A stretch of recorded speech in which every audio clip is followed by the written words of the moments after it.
오늘 주신 말씀은 요한복음 18장 12절로 14절 그리고 19절로 24절까지의 말씀입니다. 요한복음 18장 12절로 14절, 19절로 24절 말씀 받들어 읽겠습니다. 이에 군대와 천부장과 유대인의 아랫사람들이 예수를 잡아 결박하여 먼저 안나스에게로 끌고 가니 안나스는 그 해의 대제사장인 가야바의 장인이라. 가야바는 유대인들에게 한 사람이 백성을 위하여 죽는 것이 유익하다고 권고하던 자로라. 대제사장이 예수에게 그의 제자들과 그의 교훈에 대하여 물으니 예수께서 대답하시되 내가 드러내놓고 세상에 말하였노라. 모든 유대인들이 모이는 회당과 성전에서 항상 가르쳤고 은밀하게는 아무것도 말하지 아니하였거늘 어찌하여 내게 묻느냐. 내가 무슨 말을 하였는지 들은 자들에게 물어보라. 그들이 내가 하던 말을 아느니라.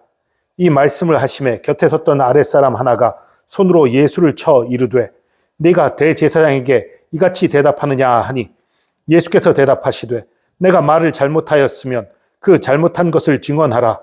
바른 말을 하였으면 네가 어찌하여 나를 치느냐 하시더라. 안나스가 예수를 결박한 그대로 대제사장 가야바에게 보내니라. 아멘. 오늘 본문 말씀에는 예수님에 대한 재판이, 예수님에 대한 고소가 얼마나 불법적으로 이루어져 있는지가 잘 나타나 있어요. 예수님이 그 겟세마네 동산에서 잡히신 직후의 일이 오늘 시작되는 거죠. 특별히 그 12절에서 14절까지 읽고 15절에서 18절 뛰어넘고 19절로 24절 읽는 이유는 이 요한복음의 이 부분 내용이 시간 순서대로 진행이 됐어요. 그러나 이 이야기의 순서로는 12절로 14절과 19절 24절이 연결되고 또 15절로 18절과 25절 이후의 얘기가 연결이 돼요. 그래서 이렇게 설교를 하고 또 내일 또 그 15절로 18절과 25절 이후의 얘기를 설교하기로 합니다. 지금 이 얼마나 불법적이냐면요. 일단 예수님이 겟세마네 동산에 계실 때 잡힌 것 자체가 일단 불법이지요. 왜냐하면요. 예수님이 어디 숨어 다니지 않으셨거든요. 성전에 대놓고 설교하시고 대놓고 사람들에게 가르치고 그렇게 하셨어요. 그때 왜 안 잡았을까요?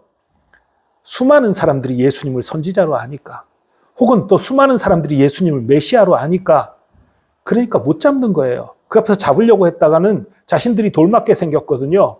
그러니까 잡을 엄두를 못 내는 거예요. 그리고 가룟 유다를 꿰어서 가룟 유다가 그 제자들과 잘 다니는 장소, 그곳으로 안내해서 예수님을 잡을 수 있도록 도와달라. 그러니까 사람들이 없을 때, 예수님을 따르는, 예수님의 말씀을 듣고자 하는 사람이 없을 때 잡은 거예요. 그래서 결박해서 예수님을 어디로 끌고 갑니까? 불법적이게도 안나스의 집으로 끌고 가요.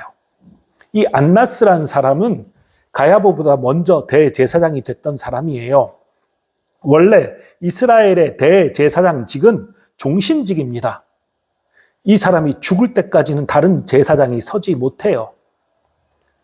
그리고 죽으면 비로소 다른 대제사장을 뽑게 돼 있는 거예요. 그런데 로마 점령 이후에 이 대제사장들이 그 로마하고 결탁하기도 하고 수많은 이권에 개입을 하면서 권력이 남용되기 시작했어요. 그러다 보니까 로마 총독에 의해서 대제사장 직위를 박탈하는 일들이 생겨났습니다. 그 중에 한 사람이 안나스예요. 권력을 남용하다가 로마 총독에 의해서 대제사장직에서 쫓겨나게 된 사람, 그 사람이 안나스입니다. 그리고 예수님이 십자가 지실 당시에 대제사장은 가야바입니다. 그 해에 대제사장 하니까 이때는 매년 대제사장을 새로 뽑았나? 이런 착각이 들기 쉬운데 그런 의미가 아니고요. 예수님이 그 십자가 지던 그 해, 이 해의 대제사장은 가야바였다. 그런 의미예요. 이 가야바는 대제사장직을 거의 20년 수행한 걸로 알려져 있어요. 어쨌든 그런데 이 안나스와 가야바는 그 장인과 사위 사이예요. 그러니까 안나스는 대제사장직에서 권력을 남용하다가 쫓겨났음에도 불구하고 사위인 가야바를 통해서 여전히 그 행세를 하고 있는 거예요. 그러니까 이 자신의 권력과 지위를 여전히 누리고 있으니까 사람들이 원래 누구한테 먼저 가야 되는 거예요? 가야바한테 가야 되는 거예요. 그런데도 안나스에게 먼저 가는 겁니다. 안나스에 가서 안나스가 신문을 하는 거예요. 여기 19절에 대제사장이 예수에게 그의 제자들과 그의 교훈에 대하여 물으니 라고 했는데, 여기서 말하는 대제사장은 가야바가 아니라 안나스예요. 그러니까 비록 로마에 의해서 대제사장직에서 쫓겨났지만 죽지 않았으니까 여전히 대제사장이라는 그런 인식이 이스라엘 사람들에게 있는 거예요. 그래서 대제사장이 예수에게 그의 제자들과 그의 교훈에 대해서 물었다, 그런 얘기지요. 그때 예수님의 대답이 무엇입니까? 내가 드러내놓고 가르치지 않았냐? 회당에서 가르쳤고 성전에서 가르쳤고 수많은 사람들이 모인 곳에서 드러내게 가르쳤는데 그 사람들한테 물어보면 금방 알 거 아니야. 내가 어디 숨겼냐? 내 가르침 숨긴 적이 없는데 왜 지금 다시 묻느냐? 예수님이 그렇게 말하는 거예요. 그랬더니 예수님 곁에 있던 아랫사람 하나가 손으로 예수님을 치는 거예요. 치면서 네가 대제사장에게 이같이 대답하느냐? 사실 진짜 대제사장은 누구예요? 예수님이에요.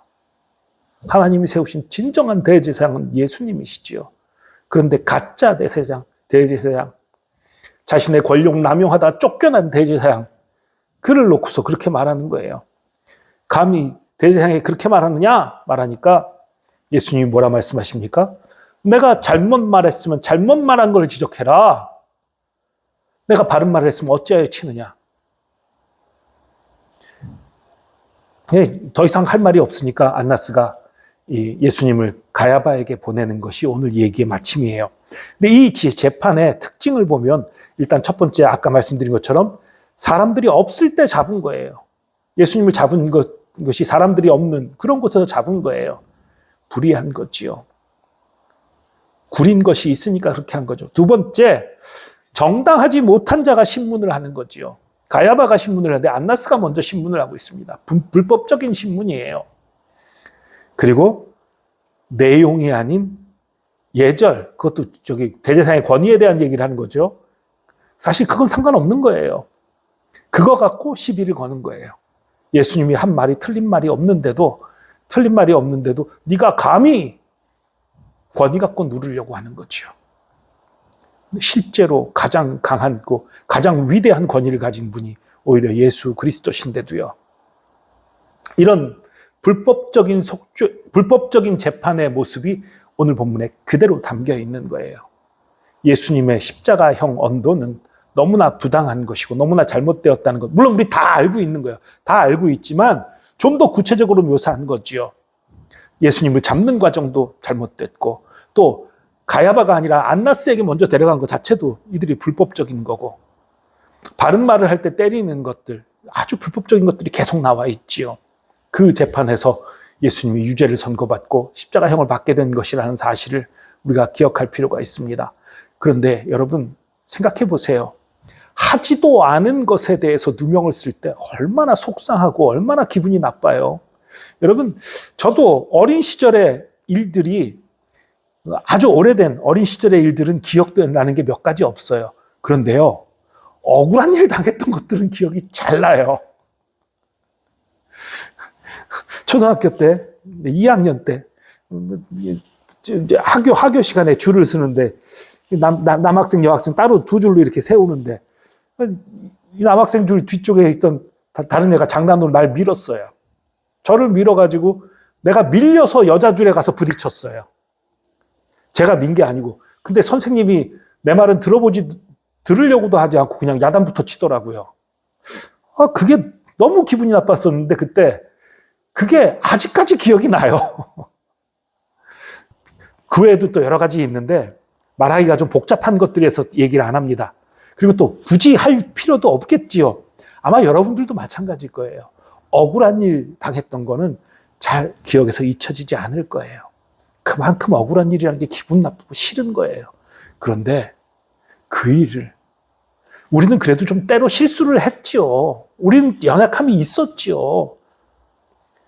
요만큼 잘못했는데 이만큼 잘못했다고 야단 맞거나 뭐 부족한 것이 있었는데 오해할 만한 것이 있었는데 그런 거잖아요. 그런데 예수님은 오해할 만한 것도 아니었어요. 다 잘한 것들이었어요. 옳게 한 것들이었어요. 그럼에도 불구하고 누명을 쓰고 십자가에 죽게 된 상황입니다. 그런데 그것을 뚫고 나갈 힘과 능력이 있는 분이에요. 그럼에도 불구하고 우리 대신 십자가를 지셨습니다. 왜 지셨습니까? 저와 여러분을 위해, 우리들을 위해, 우리들을 살리기 위해서 십자가를 지신 거예요.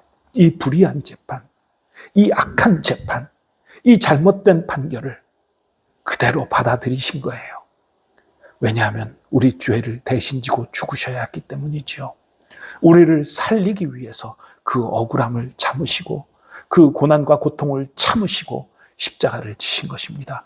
그분이 바로 우리의 예수님입니다. 그분이 우리를 사랑하시는 예수님이십니다. 그분이 그 사랑으로 저와 여러분을 사랑하고 계십니다. 너무나 억울하고 너무나 힘들고 너무나 고통스러웠지만 그럼에도 불구하고 우리를 살리기 위해 겪으신 겁니다. 예수님은 그 사랑으로 우리를 사랑하고 계십니다. 그렇다면 우리는 무엇을 해야 하겠습니까?